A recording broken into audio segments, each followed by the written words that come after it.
உங்கள் வீட்டில் யாராவது அரசு அதிகாரி இருக்கிறாங்களான்னு சொல்லிட்டு இல்லைன்னு சொல்லிட்டுங்க. ஸோ அது அப்படியே இல்லை இல்லை இல்லை இல்லை இல்லை ஓகே மேடம், நீங்கள் சொல்லிட்டீங்க. இது இந்த எட்டாம் பாவம் இந்த எட்டாம் இடம் எப்படி வேலை செய்யும்னா, ஸோ அரசு சார்ந்த குடும்பத்தில் நீங்கள் வந்து போங்க, இது கன்ஃபார்ம் உறுதி. ஆக மொத்தம் உங்களுடைய ஜாதக ரீதியாக உங்களுக்கு வந்து அரசு லிங்க் அப்படிங்கிறது இருக்குது. ஸோ உங்கள் வீட்டில் நடக்கலைன்னா நீங்கள் போகிற இடத்துல உங்கள் ஹஸ்பண்ட் அரசு வேலையில் இருக்கலாம், இல்லைனா மாமனார் மாமியார் அரசு வேலையில் இருக்கலாம். ஸோ அதை போல் அமைப்பு வீட்டுக்கு தான் நீங்கள் போங்க. எட்டாம் இடம் அப்படிங்கிறது மாமனார் வீட்டை பற்றி குறிக்கிறது.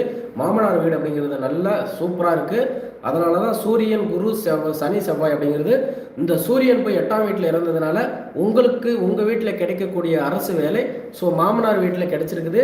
அது வந்து ஒன்று ஹஸ்பண்டு அரசு வேலையில் இருக்கலாம், இல்லைனா மாமனார் மாமியார் அரசு வேலையில் இருக்கலாம். இது நிச்சயமாக நடக்கும். அதுதான் எட்டாம் இடம் அப்படிங்கிறது சொல்லுது. உங்களுடைய ஜாதகம் சுத்த ஜாதகம், தோஷம் இல்லை. மனசை போட்டு கன்ஃபியூஷன் பண்ணிக்காதுங்க. உங்களுக்கு ஒரே